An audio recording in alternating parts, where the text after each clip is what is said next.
Ayo mengaji. Penyembelian itu harus pakai bismillah. Kalimat harus ini harus dengan arti taruhan sah tidak sah. Apa harus sebagai etika? Apa harus sebagai supaya kebiasaan baik ini bertahan? Saya ulang lagi ya. Misalnya Pak Arifin dawuh teng jenengan cung nyembelih switik kudu maca bismillah. Kalau kamu memotong hewan harus baca bismillah. Kata harus itu apa artinya syarat sah? Sehingga kalau tidak baca tidak sah. Apa keharusan dalam makna etikanya harus baca bismillah. Jadi urusannya hanya apa? Etika atau afdoliyah. Atau kita tidak ingin kultur baca bismillah itu hilang. Sehingga barang tidak wajib pun kita wajibkan supaya kultur baca bismillah itu tidak hilang. Nah Imam Syafi'i itu milih yang tidak wajib. Itu hanya urusan etika. Sehingga dhabihatul muslim meskipun nggak baca bismillah baik secara sengaja maupun lupa tetap halal ya, tetap sah, tetap halal. Tapi beberapa ulama mengatakan baca bismillah itu wajib dan menjadi syarat sah. Ya kira-kira karena pamit tadi, yang beri nyawa itu Allah, kok apa yang menghilangkan nggak pamit, sudah menghilangkan nyawanya ayam dimakan lagi. Wah itu selingkuhannya kan masih marah itu. Selingkuhannya, pacarnya, anaknya, cucunya itu kan marah itu. Tapi kalau pamit yang punya kan tidak. Coba kalau ayam cantik yang pas kamu sembelih itu lanangannya kan mangkel itu. Kalau kebetulan sudah tua kan, sekarang-parmu kan gitu. Jadi apa? Itu yang tahu Sarah. Saya ulang lagi yang tahu Sarah. Karena ini sudah jelimet. Sudah jeli. Sehingga nggak ada kitab matan yang Indo kecuali disarai. Dulu ada kitab namanya Takrib karangannya Abi Suja. Terus disarai kecil sekali oleh Fathul Qorib ya, oleh Ibnul Qasim Al-Huzi. Terus disarai lagi oleh Bajuri. Jadinya Bajuri itu sudah sarhun ala sarhin warifin, sudah sarhun ala sarhin, bukan sarhun ala matnin tapi sarhun ala sarhin. Nah, kenapa memang kita butuh itu? Saya ulang lagi kita butuh itu. Nah, kenapa butuh? Ya karena mau tidak mau. Saya ulang lagi mau tidak mau. Karena matan itu seperti itu. Misalnya matan cerita yang dikatakan menyembelih itu apa? Ya nyembelih itu ya nyembelih itu memotong hewan. Terus motongnya dari mana? Kalau kamu motong hewan dari mana coba? Dari belakang atau dari depan? Dari mana? Depan misalnya. Pertanyaannya, ketika dari depan itu paling penting terpotong al-khulqum wal mari misalnya. Yang satu majrur to'am, yang satu majrur ruh ya gitu, majrur nafas. Tapi andekan dari belakang gimana? Tapi tetap terpotong. Mulai ribet kan? Kalau kubu sebelah kan enak, pokoknya nggak sunnah Rasul seperti itu, nggak mau debat. Tapi kita tidak, cara berpikir tidak gitu. Ini kan status hukumnya halal apa haram ketika ada orang motong hewan dari belakang. Nah, terus kita berdebat kan, mesti berdebat itu mau dibilang haram, nyatanya memenuhi syarat apa tadi pemotongan, hukumnya kena, marinya kena. Mau dibilang halal, jangan-jangan pitiknya sudah pingsan, sudah mati karena dogrok-ogrok dari belakang. Nah, itu terus ulama debat, kan mungkin juga, ya kan? Pitiknya sudah setengah kena corona, pingsan terus, ya kan? Sudah pingsan terus digorok. Nah seperti ini mau tidak mau kita harus detail. Detail artinya yang dikatakan menyembelih itu apa? Ya nanti tak bacakan takbir di Bajiriah sekaligus ijazah untuk jenengan semua. Saya tadi alhamdulillah ketemu Pak Arifin lama, ngendikan panjang lebar tentang pentingnya ilmu. Yang dikatakan menyembelih adalah mematikan hewan yang hidup dengan kaifiyah syariah. Saya ulang lagi, mematikan hewan yang hidup dengan kaifiyah syariah. Nah kalimat hidup ini mulai masalah. Hidup yang apa? Misalnya ada hewan, saya sering kalau ngaji cerita, ada ayam jago ketandang mobil, ketabrak mobil, kejet-kejet. Enggak kamu sembelih pun 1 menit lagi pasti meninggal. Ini kan hanya koordinasi prosedur saja. Karena prosedur ayam mati harus kejet-kejet, enggak boleh enggak langsung peletes mati, enggak boleh. Nah pertanyaannya ketika kejet-kejet ini kamu sembelih, Itu halal apa enggak? Wong enggak andikan enggak disembelih juga sudah mati. Artinya enggak penyembelihan ini kan enggak memberi kontribusi pematian, tapi enggak ngefek. Makanya terus ada perdebatan. Ada hayatun mustaqirrah, ada hayatun ittiroriyah, ada harokatu masbuh. Itu kalau enggak sarah enggak bisa. Lalu pertanyaan nakalnya begini. Saya itu betul pernah ngalami itu. Wayam jago itu kan mahal, apalagi kalau Bangkok kan.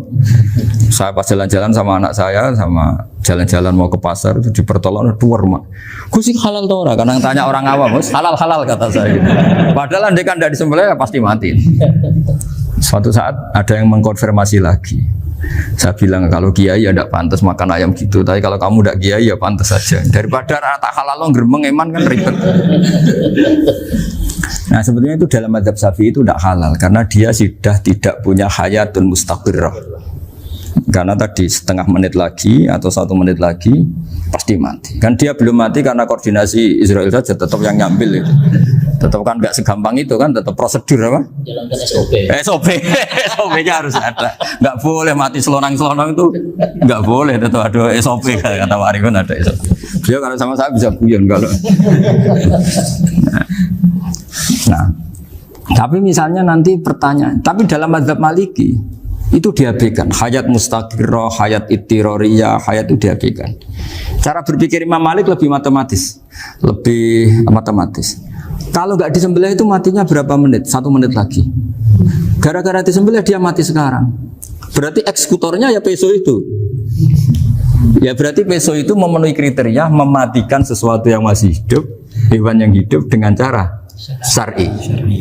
Jadi andai kan ada rapat malaikat, matinya karena apa? Karena peso apa karena kecelakaan? Karena peso. Ya kan? Karena kalau nggak tanpa peso nunggu 1 menit, gara-gara disembelih langsung terjadi sekarang. Nah karena hukum halal ini yang menarik dan menguntungkan. Di bab ini orang jadi Malikiyah semua. Mana maksudnya ya? Jadi kita ini sebetulnya Syafi'i pecundang gitu. Syafi'i partai politik. Jadi kalau sedang tidak menguntungkan ya tidak. Kata siapa kita Syafi'i banget? Tidak juga itu. Ya, jadi karena tadi ya kalau pada level apa? Pada level perdebatan ulama itu ada tadi ya, ada seperti itu, ada hayatun mustaqirrah, ada hayatun ittiroriyah, ada harokatul masbuh. Jadi tak baca ya supaya dapat barokahnya ulama ya. Jadi tak baca versinya ini di halaman, terus kitab ini saya tinggal sebagai amal saya, keluarga saya, sebagai penghormatan saya sama Habib Ali, Habib Qures, Habib Hussein semuanya, Pak Arifin dan Bismillahirrahmanirrahim. Wa'lam. Ini halaman 562. Ikutnya bab kita buah kami Sayyidi wa Dzabai. Ya, jadi nanti yang mungkin kalau beda halaman cari di babnya kalau beda halaman cari di babnya. Karena kadang beda halaman warifnya. Kalau cetakan sekarang enggak. Iya, kadang beda juz sekarang. Kayak Ikhya sekarang tuh sampai 6 juz.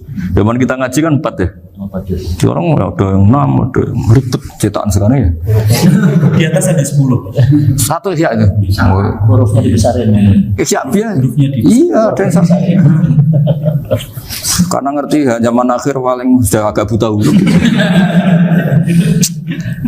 Saya tuh dulu punya guru terakhum sudah sepuh. Itu baca gini nggak bisa, Pak. Jadi kalau di kelas harus dituliskan pakai spidol. Mulang Minhajul Abidin, sudah sepuh sekali. Kalau ngajar itu nggak bisa jalan, udah pakai beca. Itu yang nulis agak kurang ajar. Nulis CDE cepet bar. Jadi kadang itu apa itu? Beliau masih semangat, tulisannya habis. Lo kok sentek ceng? Terus ya wes ya. Jadi nulisnya di HVS baru dulu. Udah cepat selesai. Iya. Nah kalau beliau pakai kitab sudah nggak berso itu. Mana anak wah nulis sidik benang ber. Hari itu. Saya ulang lagi ya. Jadi yang mau saya baca tadi itu logika fikih ya. Fikih itu berpikir ya. Di mana-mana namanya menyembelih itu apa? Dari hidup dimatikan dengan kaifiyah syariah. Kaifiyah syariah ini tidak boleh kamu nyontohkan harus disembelih, keliru juga. Karena untuk hewan yang berot atau hewan liar cukup dipanah asal ma'an harodama yang bisa mengalirkan apa? Darah. Jadi makanya saya umumkan bikaifiatin syariah Pak Arifin kan tidak harus motong kan bentuknya. Kalau hewan liar kan atau sapi kurban liar kan, sapi kurban ucul liar kan boleh dipanah, boleh macam-macam.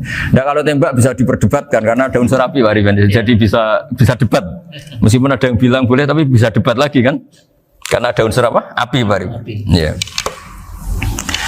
Tapi ini saya cerita umumnya bikaifiatin syariah. Nah, karena kalimat hewan hidup, ada kalimat hidup. Hidup yang apa? Kan pertanyaannya hidup yang sudah kejet-kejet, misalnya sudah koma, sudah kena corona, disentak istrinya, itu. Apalagi ayamnya menyaksikan pasangannya diselingkuhi, wah itu sudah stroke itu dia. Itu. Nah itu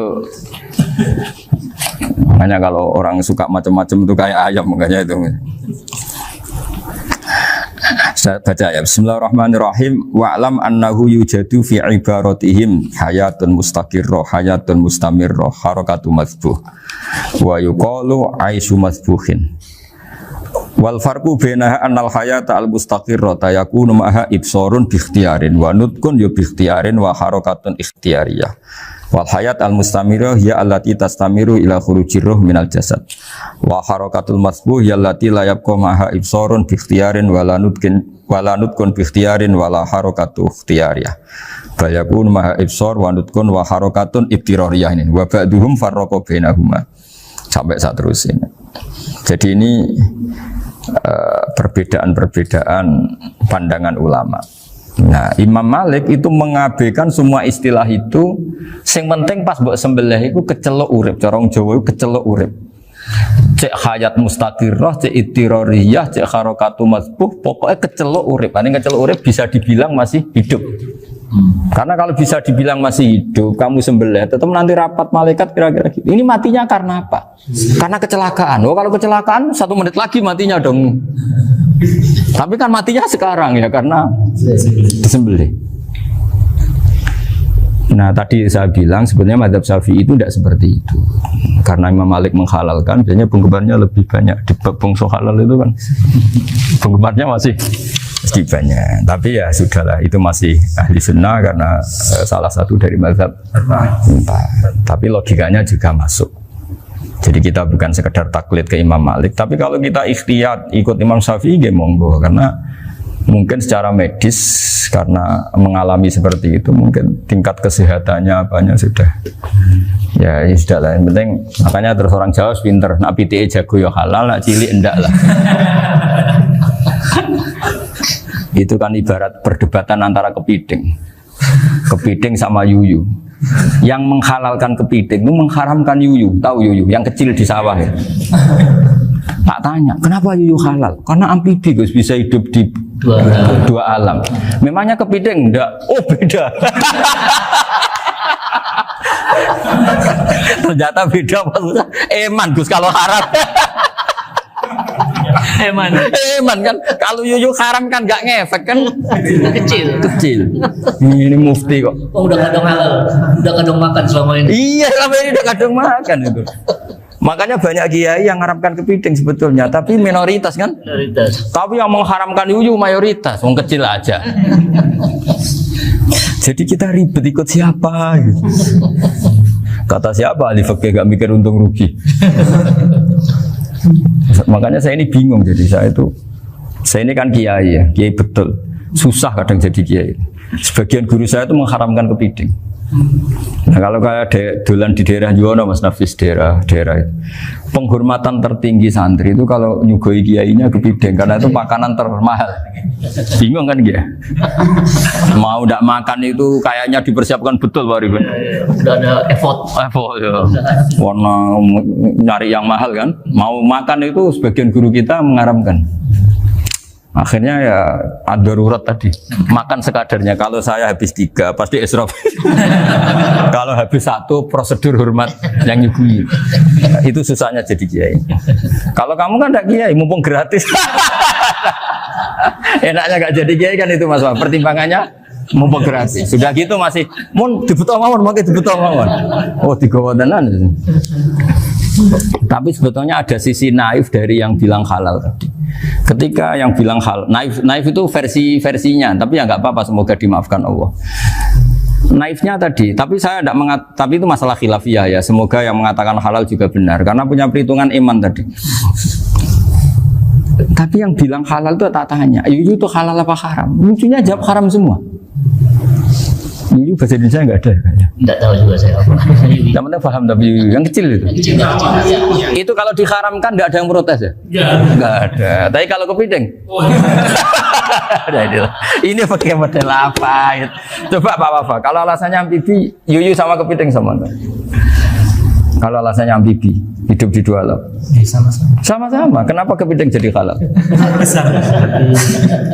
Lebih bernilai. Ini juga mufti model baru. Mungkin umumnya menghalalkan itu. Iya makanya. Sekarang jadi kayak tadi ayam jago tadi orangnya tak tanya akhirnya. Andekan yang kecelakaan itu ayam kecil. Kamu tanya saya enggak? Ya enggak, terus langsung tak buang. Kan langsung dibuang. Berhubung ayam besar. Eman kan. Tapi nurani aja sebetulnya protes. Nyembelih klekek. Kadang kan apa kejet itu sudah tunggu SOP jalan Pak. Ya tapi apapun itu ini ilmu harus didengar ya supaya sampean tahu ya, ada hayat mustaqirroh, ada hayat mustamirroh, ada hayat ittiroriyah, paling enggak kita ngerti lah. Karena nanti di bab B, ya nyun sewu di bab apa B, itu ya nanti nggak sahnya karena apa? Tidak mutamawal. Misalnya saya punya utang sama Pak Arifin ayam jago, tak bayar dengan jago yang mengalami kehidupan sudah seperti itu, kan tidak sah. Meskipun itu hidup tapi sudah tidak hayat yang mustamirah, tidak normal. Jadi ilmu itu apapun tidak cocok kita karena beda mazhab misalnya, tetap sebagai apa? Ilmu. Jadi jangan pernah anti ilmu meskipun kita tidak cocok. Dulu saya itu heran sama Abu Hanifah karena membolehkan merujuk wakaf. Wakaf itu kan nggak boleh ditarik kembali dalam mazhab Syafi'i dan hampir semua ulama bilang gitu. Tapi kalau kata Abu Hanifah, jika nazir yang nerima itu tidak sesuai rencana kita, keinginan kita, itu boleh narik kembali. Fa innal waqfa atiyatun mahdhah, kata beliau. Wakaf itu ya pemberian normal saja. Suatu saat ada peristiwa gini Pak Arifin ya, ada orang kaya raya mewakafkan tanah itu senilai kalau nggak salah itu 60 miliar. Singkat cerita beliau bermain apa gitu, bisnis apa itu bangkrut. Kemudian itu belum disertifikatkan wakaf. Kemudian nggak ada yang disawang coro Jawa, nggak ada yang dilihat, terus mau dibeli sama nyuwun sewu sampai yang mau beli yang mampu itu non muslim. Singkat cerita ada orang kaya muslim yang mau beli itu tapi ada problem karena itu wakaf. Tapi kalau nggak dibeli itu malah dibeli non muslim. Tanya saya, akhirnya saya jawab nggak apa-apa dibeli saja, ikuti mazhab Abu Hanifah. Karena kalau mazhab Syafi'i itu nggak sah semua pembeliannya. Tapi apa artinya mazhab kalau kita berpikir nggak sah tapi yang jual melakukan?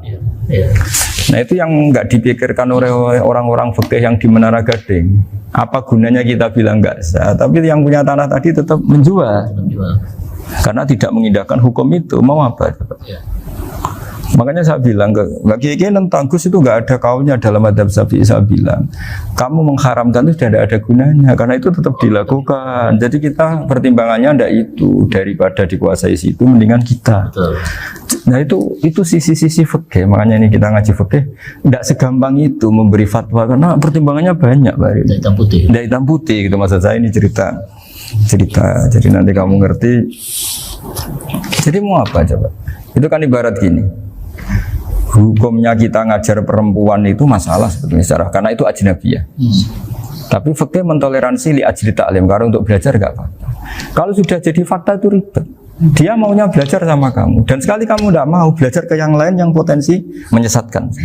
Jadi fikihnya bukan masalah nazar lagi, sudah penyelamatan. Ribet kan kalau sudah begitu. Saya punya kenangan yang menurut saya itu harus jadi trauma. Siapapun harus jadi trauma. Ini cerita sedikit. Ini masih ngaji fikih, pertimbangan.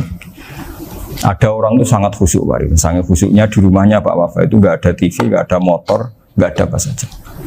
Ketika anaknya berkembang agak dewasa, itu pertama naik motor, itu ya utang jasa sama kawan-kawannya.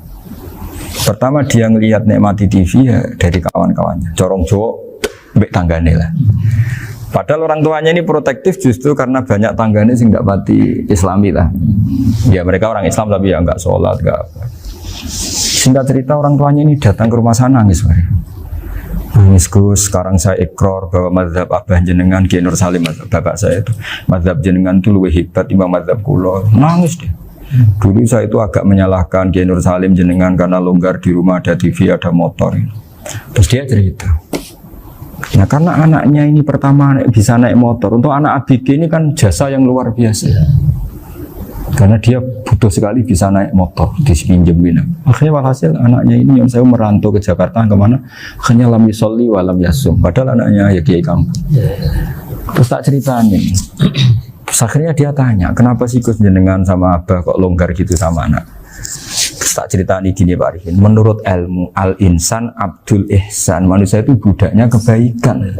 Karena utang jasanya sama anak ini, ya dia akan ainut anak ini. Sementara kenangannya mbak jenengan mbok amui. Tidak boleh. Dia baru ngakui ya Gus saya itu nyun sewu hanya khusyuk tapi kurang ilmu. Tadi dia hanya berdasar khusyuk.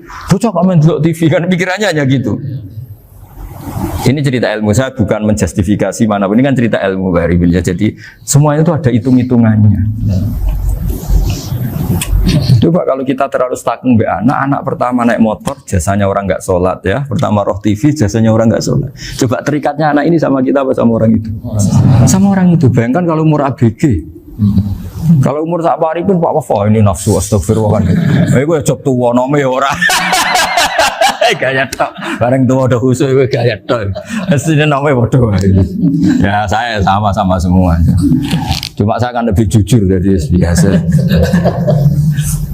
Jadi orang itu harus ngitung gitu. Itu kenapa Mbah Mun tuh kiai alim alama. Setahu saya dalamnya ada TV. Putra-putra ini lihat TV. Meskipun kita tidak mungkiri negatifnya TV, kita nggak mungkiri Pak Arifin ya. Tapi tadi ketika anak-anak ABG itu pertama lihat TV jasanya tonggoni. Kalau kebetulan tanggane wong soleh nggak masalah ya. Kalau enggak, itu nangis ke rumah saya itu ya. Nyesel dia. Tapi saya bilang gini, ini jenengan tiang soleh, mesti anak jenengan suatu saat kembali. Coba pola jenengan harus rubah. Ini hebatnya Nabi. Ketika Sayyidah Aisyah masih kecil, minta diperlihatkan Li'bul Habasyah. Itu diturutin kan wasyir itu. Kayak apa Nabi? Karena kalau nggak diturutin, pasti Sayyidah Aisyah akan ngidolakan mainan yang lain yang di luaran sana malah. Itu karena Nabi punya kearifan tadi.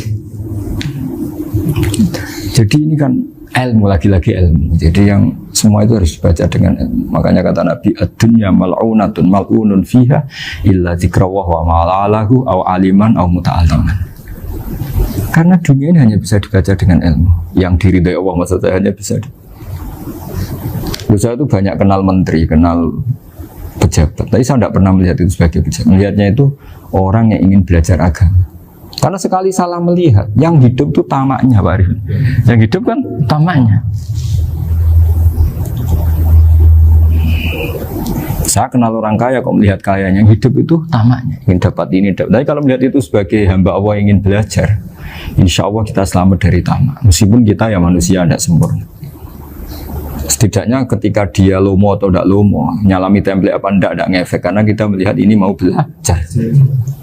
Tapi kalau kamu didorong tamak, katanya orang kaya ternyata nggak tahu haknya kiai, ribet kan? Ribet. Ya kalau kamu punya santri cantik ya lihat itu sebagai santri kamu.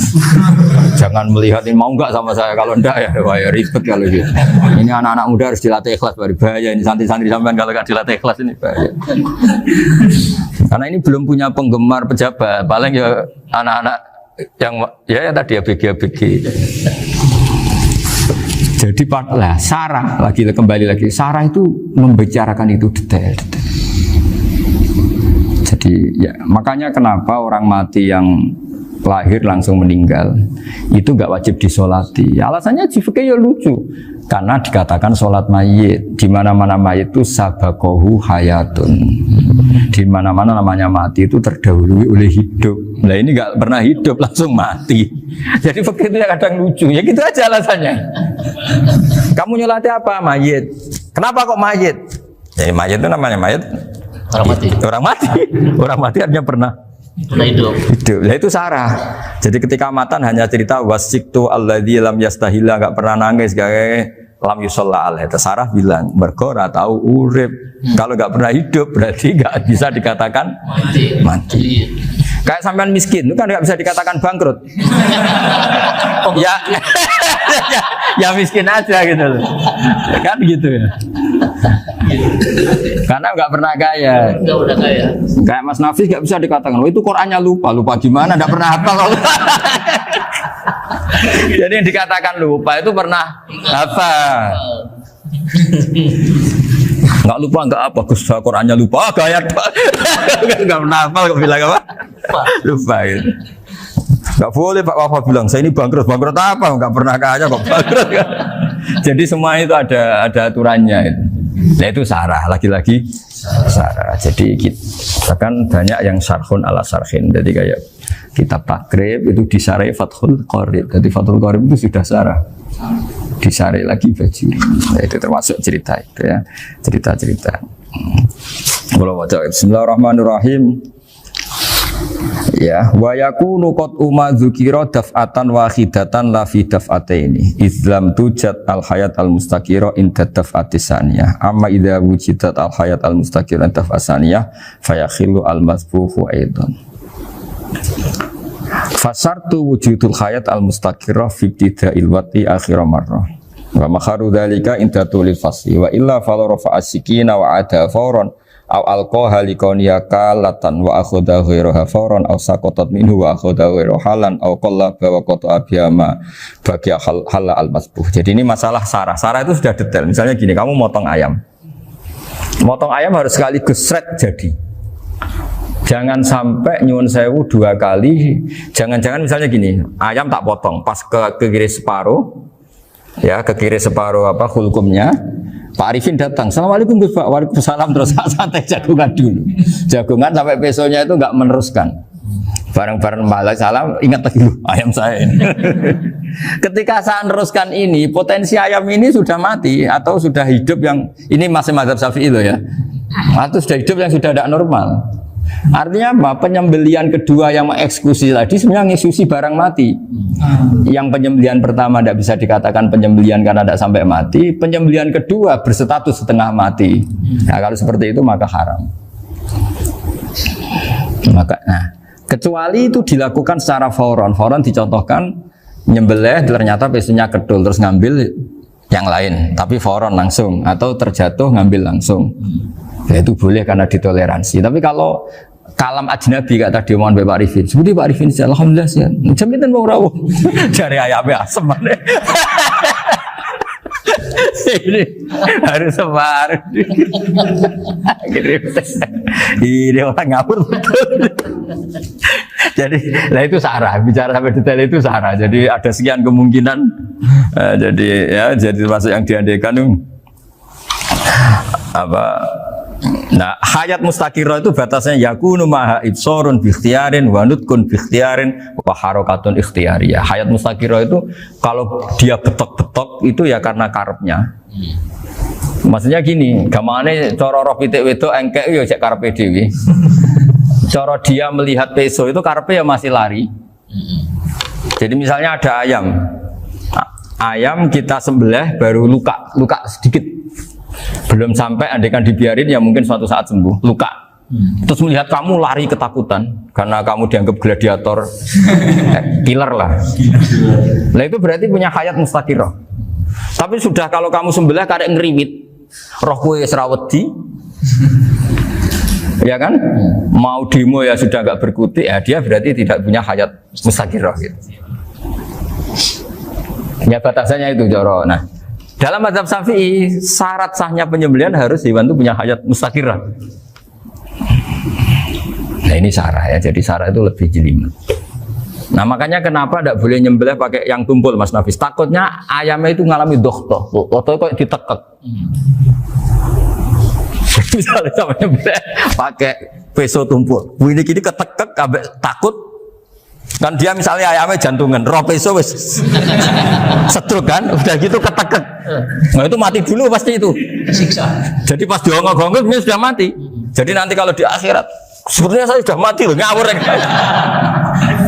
Wah apalagi nganggo keris naga sosro, wah itu sudah gereng sakti kan diginikin tok sudah mati kan. Makanya bahaya nyembelih pakai keris-keris sakti karena sebelum terpotong sudah mati saking saksinya apa keris itu misalnya gitu. Baru nempel. Makanya nanti suatu saat ada pertanyaan ini, boleh enggak nyembelih ayam orang yang rainya itu sangat? Wah itu haram, kena. Oh itu mesti mati dulu. Komisen tatonan apa? Ya betul. Iya kayak algojo. Ayamnya jenis apa? Stroke ya? Jenis penakut. Pas mau disembelih tidak mati. Jadi hati-hati ya nyembelih ayam. Jadi kalau orang kampung Pak Arifin ya, orang kampung mudin kampung. Mungkin kalau orang kota sudah nyuwun sewu gak peduli. Kalau orang kampung itu apa itu Pak Arifin? Kalau nyembelih jago itu sampai apa itu? Ilatnya dikeluarin dulu. Oh iya. Apa ya? Iya karena takutnya katanya beberapa yang kaget itu kelek apa? Ketelan. Iya ketelan ya. Ya.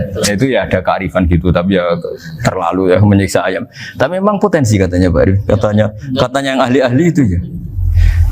Jadi kalau dia jago ya mau disembelih, saking takutnya itu. Kalau orang Jawa kalau takut kan yang ngelek itu ya. Orang Jawa loh ya. Itu kalau orang takut kan kadang apa kayak. Nah ayam itu nak ketakut. Kadang ininya terus apa? Lidahnya masuk. Akhirnya pas disembelih ini nggak kena.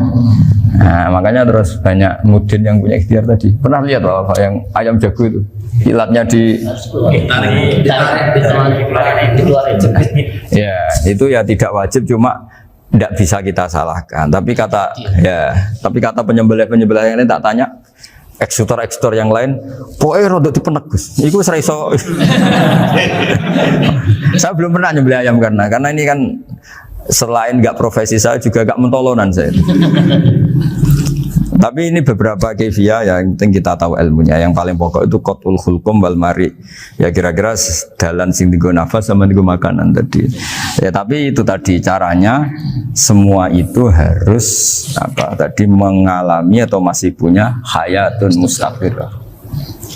Nah, takutnya dalam konteks nyembelih yang apa tadi? Saya bilang separuh tadi. Itu jamnya normal enggak? Itu sudah jam 11 ya? Jam 10. Oh jam mati almarhum itu. Itu enggak halal disembelih itu sudah maitah ya. 10, 14, 10. Iya. Makanya saya bingung lihat jam.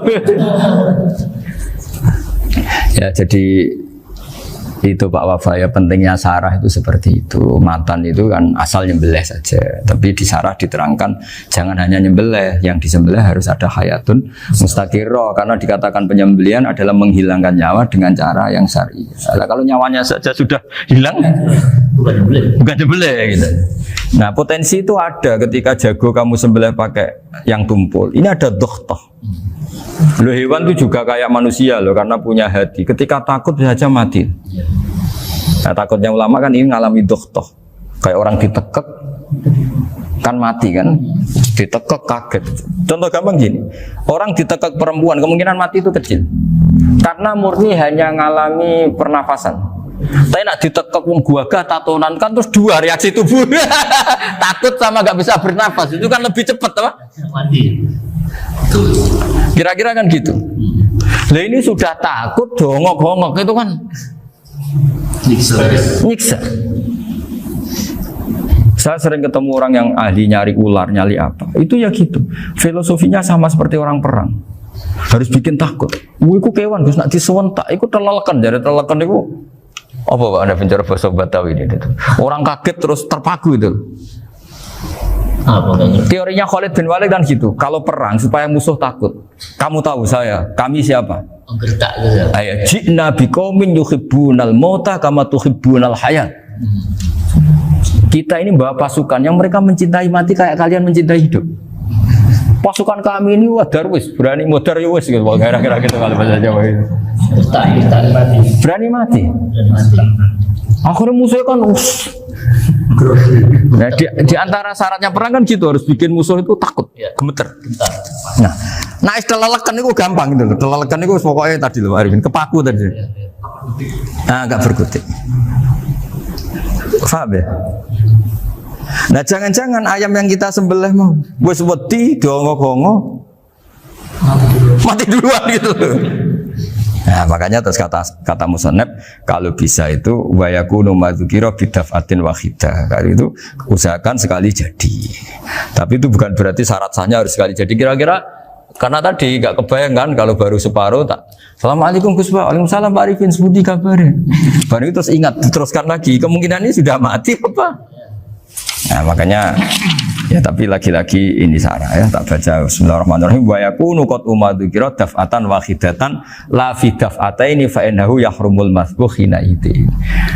Kalau 2 kali, tapi 2 kali maksudnya yang 1 kali ini mengakibatkan kematian. Dikatakan penyembelian belum sempurna, dikatakan hidup toh nanti pasti mati, berarti tidak mengalami hayatun mustaqirrah. Paham ya? Jadi ini semoga dapat barokah dari para ulama. Jadi saya mohon nanti Pak Wafa, Pak Muntaha, teman-teman jangan hanya baca matan ya, pada level alim itu harus baca syarah karena matan itu nyun sewu tidak cukup untuk menjawab sekian kemungkinan. Nah, syarah itu sono fardul masalah. Ya Pak Arifin ya mengandekan masalah meskipun belum terjadi ya pengandaian sehingga nanti kalau terjadi kalau militer itu apa? A, B ya? Alternatif gimana? Kalau strategi itu kan ada sekian A, B, C. Kalau A gagal, B sudah siap. B sudah siap militer. Jadi kalau masuk surga pintu 1 nggak bisa, itu kedua. Lewat teras justru. Ini sembrono. Bergial.